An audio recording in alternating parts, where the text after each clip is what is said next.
C'est l'heure du face-à-face entre Pablo Pilleux-Vivien, éditorialiste à la revue Regard, et Dominique de Montvalon, éditorialiste politique. Bonjour à tous les deux. Bonjour. Bonjour, bonjour.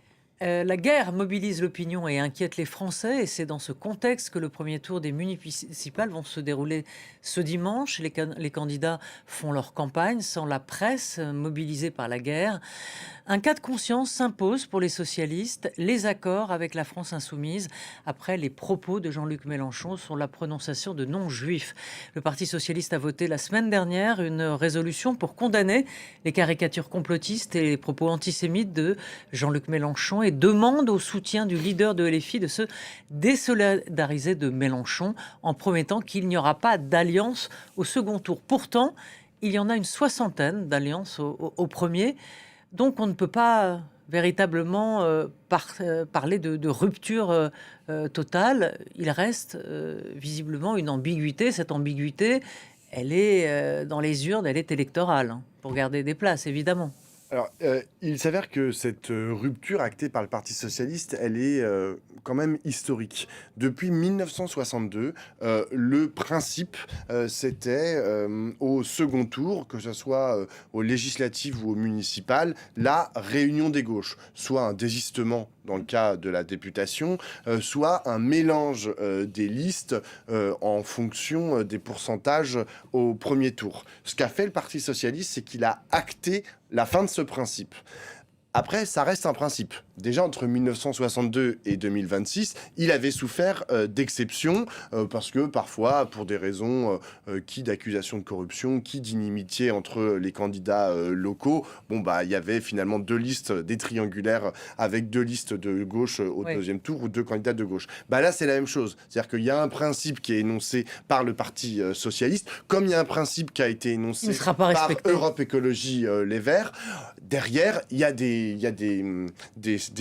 configurations locales qui font que ils considèrent que il va falloir faire une alliance dès le premier tour ou bien au second tour, parce que en face, soit il y a l'envie d'une conquête d'une mairie de droite, soit il y a le risque que la droite reprenne la ville ou que l'extrême droite la prenne. Je pense notamment au cas de Marseille. Donc tout ça est assez normal, en fait, qu'il y ait des exceptions au principe qui est énoncé par le parti. Juste une petite chose, vous avez dit, Roselyne, que c'était effectivement les propos antisémites et complotistes. C'est ce qu'ils ont écrit dans leur communiqué. C'est pas moi mais qui ça le dis. vient aussi acter tout un cycle d'agression de la France insoumise et du Parti socialiste.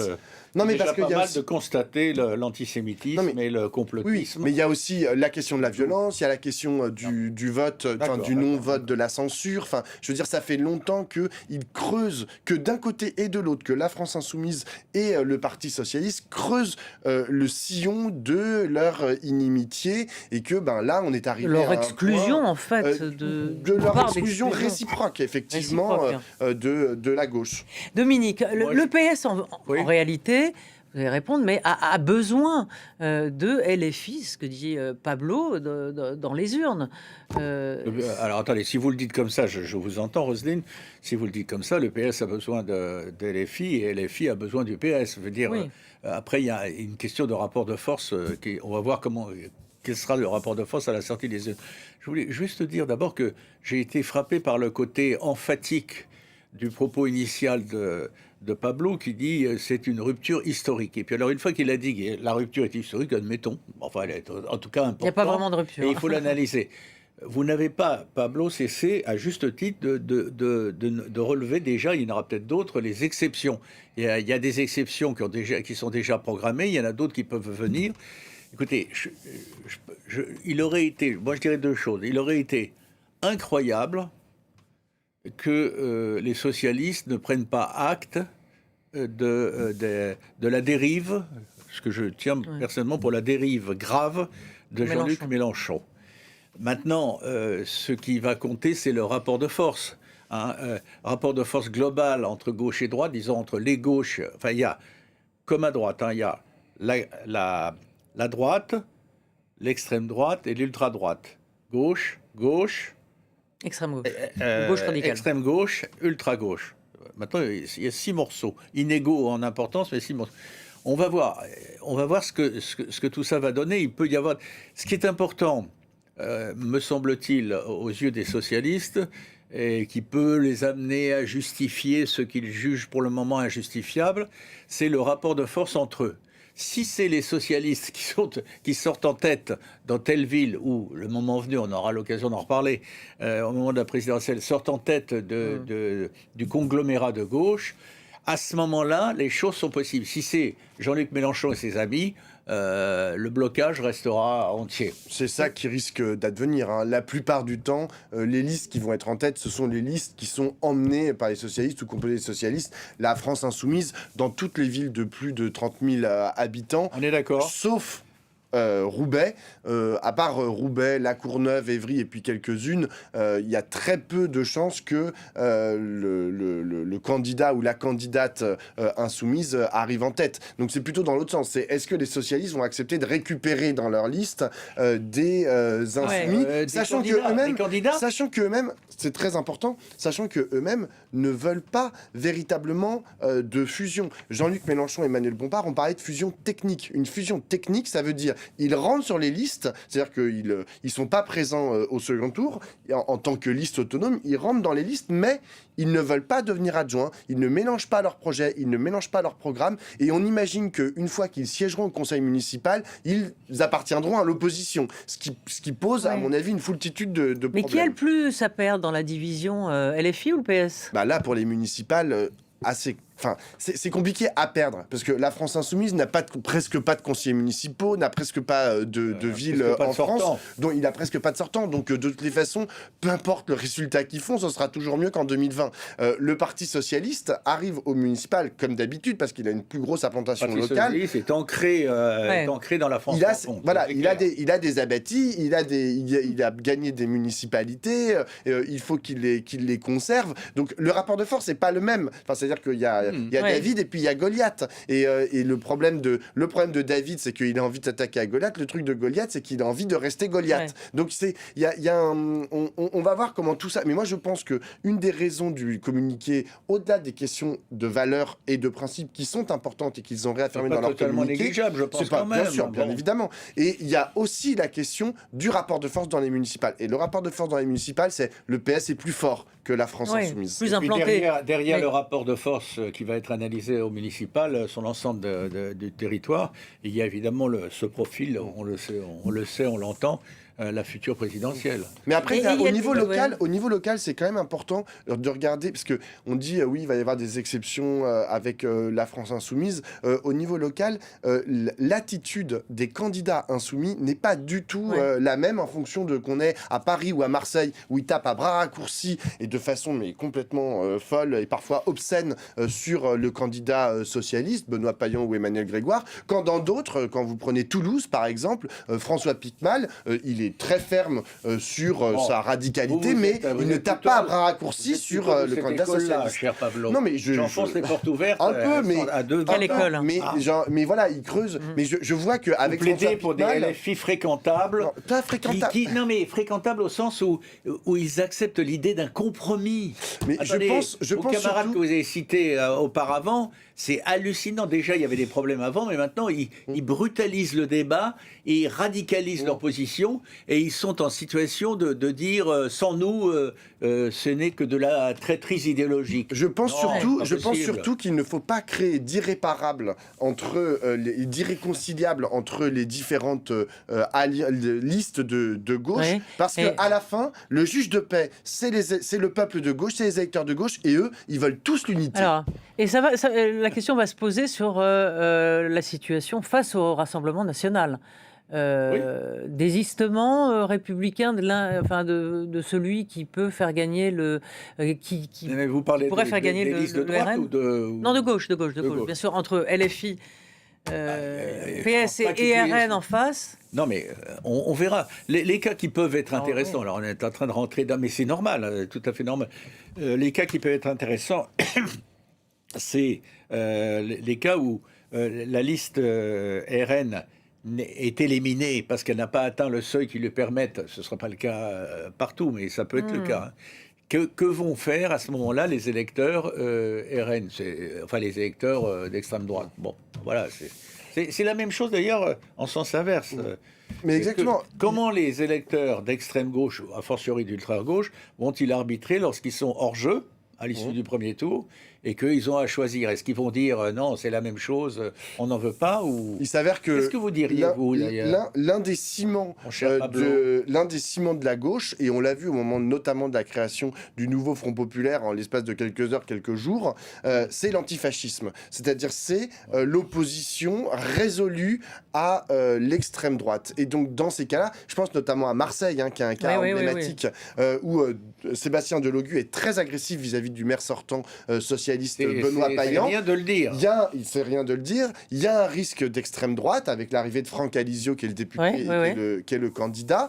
Et si jamais il y a un second tour, Franck Alizio, Benoît Payan, et que Delogu fait plus de 10%, dans les sondages, il a l'air de pouvoir faire plus de 10%. Moi, je pense qu'il n'aura d'autre choix que de se retirer ou de trouver un accord avec Benoît Payan, parce qu'il est antifasciste, et les Insoumis, le peuple de gauche, n'acceptera pas que Sébastien Delogu ou Benoît Payan fassent perdre la ville et donnent les clés de la ville au Rassemblement national. Attendez, ne dramatisez pas tout.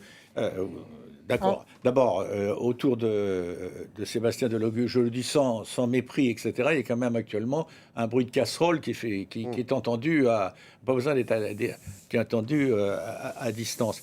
Mais vous oubliez en plus, puisque, je ne sais pas, vous vous intéressez à ce cas-là, pourquoi pas, mais vous oubliez qu'il y a Martine Vassal qui va être battue, évidemment. Et c'est la candidate centriste.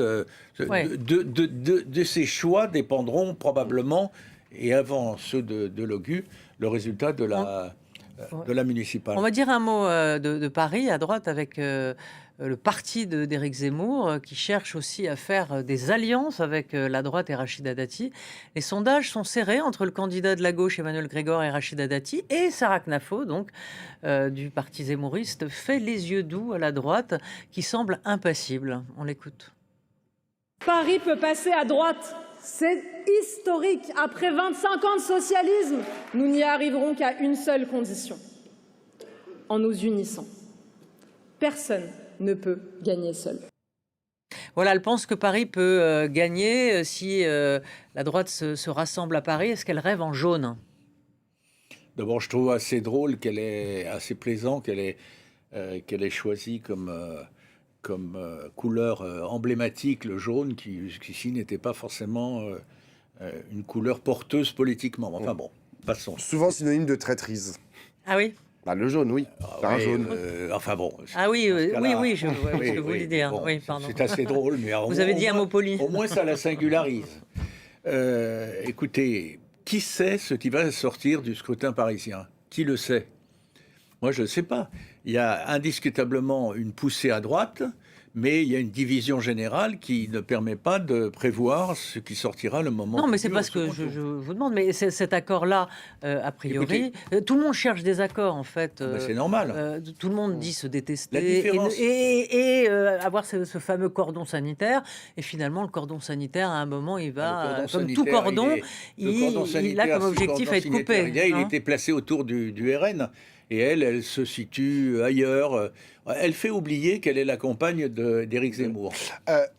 Sarah Knafo a bénéficié d'une campagne médiatique vraiment tonitruante, et à mon avis qui va être bon à analyser, parce que quand même elle a annoncé sa candidature au JT de TF1. Mais je veux dire, aucun des autres candidats n'a eu le droit à ces honneurs. Champignon de Paris. C'est quand même très fort. Elle multiplie les déclarations, elle est sur Twitter, les réseaux sociaux, les machins, etc. Bon, le fait que Rachida Dati ait passé son temps, et là encore récemment, alors qu'elle commence à être assez haut dans les sondages, Sarah Knafo, Rachida Dati dit non, je ne ferai pas d'alliance avec Reconquête. Elle ne peut pas. Rachida Dati, elle est entrée, on en pense qu'on veut de Rachida Dati, mais elle est entrée en politique pour combattre le Rassemblement national. Elle l'a répété pendant toute sa carrière. L'extrême droite. Non, mais c'est vrai. Ces dernières semaines, quand vous parliez de Rachida Dati, vous mais je trouve qu'elle s'est trumpisée. De mentionner effectivement ces références. Je trouve qu'elle est trumpisée, et que elle fait une campagne un peu problématique à mes yeux. Elle est trumpisée, mais elle refuse l'alliance avec le Rassemblement national. Tout à fait.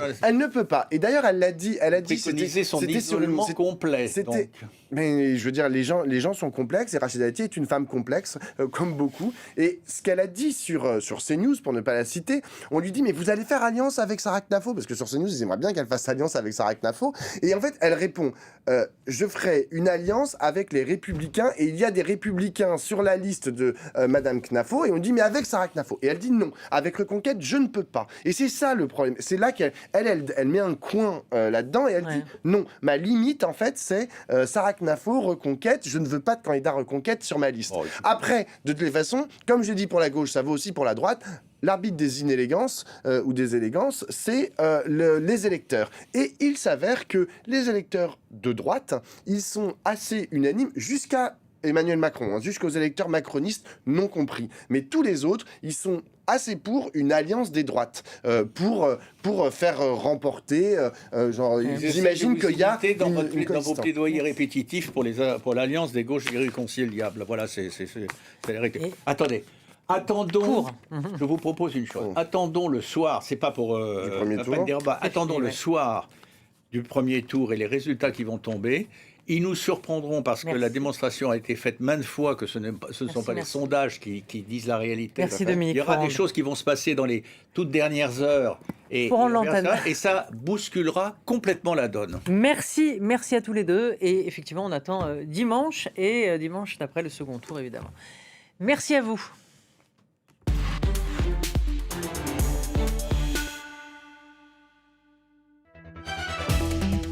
L'information à chaud, c'est sur France 24 et sur france24.com.